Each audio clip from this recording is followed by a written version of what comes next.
सिया रामचंद्र की जय। हनुमान जी महाराज की जय। अम्बे मात की जय। शंकर भगवान की जय। श्री राम जय राम जय जय राम। श्री राम जय राम जय जय राम।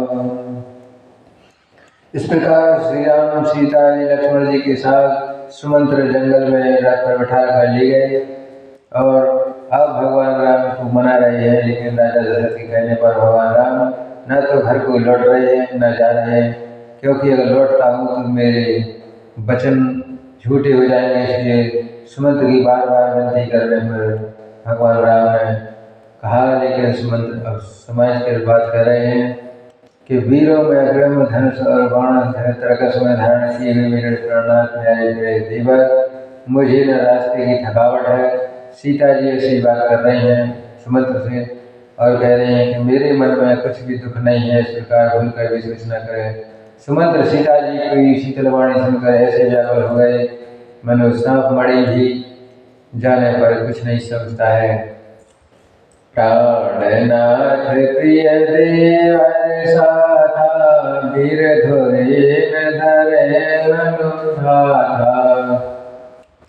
नहीं मग संभ्रम दुख मन मोरे, मोहि लागे सोच कर जन होरे।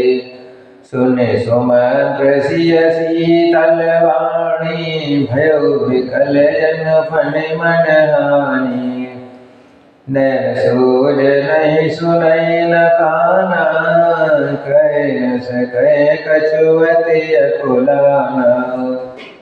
राम प्रबोध कीन बहु भांति, तदपि होत नहीं शीतल छाती। जतन नेक साथ हित कीन, उचित उतर रघुनंदन दीन। मिट जाय नहीं राम रजाई, कठिन करम गति कछु न बसाई। राम लखन सिय पद सिरुनाई, फिरक बिन जिम मोरि गवाई। रथ आग्यु है राम तन, हेर जय नाई। देखि निषाद विषाद वस धनुष शीस पछताई। इस प्रकार श्री रामचंद्र जी ने बहुत प्रकार से निषाद सुमंत्र जी को समझाया और कहा कि बार बार कह रहे हैं लौट जाओ, लेकिन सुमंत्र कुछ कहते नहीं बनता। उनकी छाती ठंडी नहीं हुई।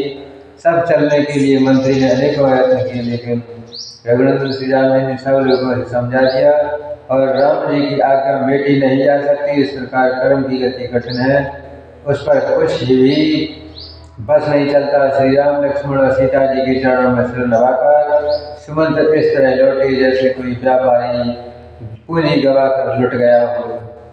और सुमंत्र रथ को हाँके पर घोड़े रामचंद्र जी की ओर देखकर हिंडना रहे हैं, देखकर निषाद रूप साज के बस होकर सिर धुंधल कर पीटते पछताते जा रहे हैं। श्री रामचंद्र ने जबरदस्ती सुमंत्र को लौटा दिया। अब आप गंगा जी के तीर पर आ गए हैं।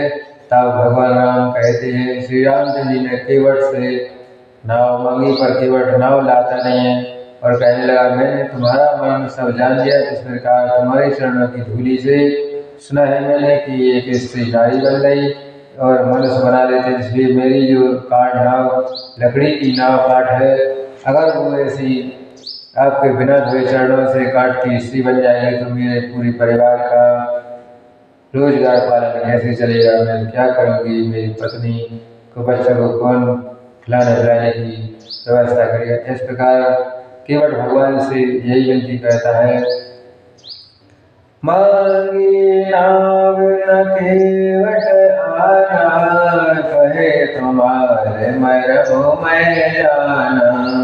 मांगी नाव न केवट आना, कहे तुम्हारे मरमो मैं जाना। चरण कमल रज कहु सब काई, मानुष करनी मोर कछुआई। छुअत सिला भई नारी सुहाई, पाहन ते न काठ कठिनाई। तरण्यो निधरणी होई जाई, वट पर मोरी नाव उड़ाई। यही प्रतिपालो सब परिवारु, नहीं जानो कछु और कवारु। जो प्रभु पार अवश्य गाचहु, मोहि पद पद्म पखारन गहु। पद कमल धोई चढ़ाए, नाविन नाथ उतराई छहो। मोहि राम रावरियान, दशरथ सपथ सब साची कहो। बरतीर मारहु लखन पे, तब लगी न पाय पखारे हो। तब लगी न तुलसीदास नाथ, कृपाल पार उतारे हो।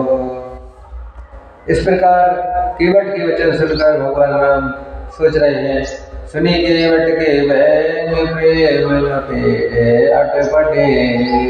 बिहस करुणाएं चितई, जानकी लखन तन। कृपा सिंधु बोले मुस्काई, सुई कर जही नव नाव न जाई। विज्ञानु जल पाए पखारो, होत विलंब न उतारे पारो। जसु नाम सुमिरत एक बारा, उतरहि नर भव सिंधु अपारा। जसु नाम सुमिरत एक बारा,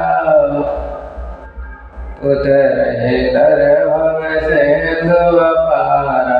श्री कृपाल के बनहि निहोरा, जे जग कीर्तन पर थोरा। इस प्रकार भगवान राम लक्ष्य गंगा के पार पहुंच गए हैं। भगवान गंगा के पास पहुंचे राम लक्ष्मण सीता जी के साथ, और भगवान राम ने लक्ष्मण केवट से नाव मांगी, लेकिन केवट नाव पास में नहीं ला रहा है। केवट कह रहा है कि भगवान, मैंने आपके मर्म तो को जान लिया है, क्योंकि आपके चरणों की धूलि में इतनी शक्ति है। लोग कहते हैं कि उसकी चरणों की धूलि से मनुष्य स्त्री बना देती है, और जिसके छूते ही पत्थर की शिला स्त्री हो जाती है। तो मेरी नाव काट के इस प्रकार कठोर से, पत्थर से भी कठोर होता नहीं है, और मेरी नाव की अगर स्त्री बन जाएगी तो मेरी स्त्री और पूरे परिवार का खर्चा कैसे चलेगा। मैं इसी नाव से, और कोई मैं कुछ उपाय नहीं जानता हूँ। मैं तो इसी नाव से सारे परिवार का पालन पोषण करता हूँ। दूसरा मेरे पास कोई धंधा नहीं है। हे प्रभु, यदि तुम अवश्य पार जाना चाहते हो, पहले अपने चरणों को धवा लो। और इस प्रकार की कहा कि हे नाथ, मैं चरण कमल धोकर आपके पैरों को नाव पर धोकर फिर नाव पर चढ़ा दूंगा। मैं आपसे उतराई में कुछ भी नहीं लूँगा।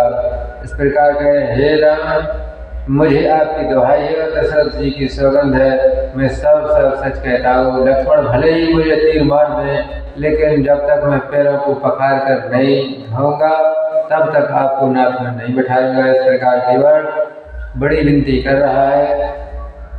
और तब भगवान राम बस कर बोले, कृपा के भगवान श्री राम जी केवट से बस कर बोले, हे भाई, तू वही कर जिससे तुझे तेरी नाव न जाए और जल्दी पार कर ले। फिर भूले, देर हो रही है, मुझे गंगा पार जाना है। और इस प्रकार कहते हैं कि जासु नाम सुमिरत एक बारा, नर भव उतरहि नर भव सिंधु अपारा। इस प्रकार केवट को भगवान राम ने कहा, एक बार जिनका नाम स्मरण करते ही मनुष्य भवसागर से पार हो जाते हैं, और जिनका जगत में 3 पग से भी छोटा कर दिया है, वही पग पवित्र त्रिलोकीनाथ का नाम लिया था। वही कृपालु श्री रामचंद्र जी गंगा से पार उतारने के लिए केवट को निहार रहे हैं। और प्रभु के वचनों को सुनकर गंगा जी की बुद्धि मुँह से खिंच गई, और ये साक्षात भगवान होकर भी पार उतरने के लिए केवट को निहार कर कैसे देख रहे हैं।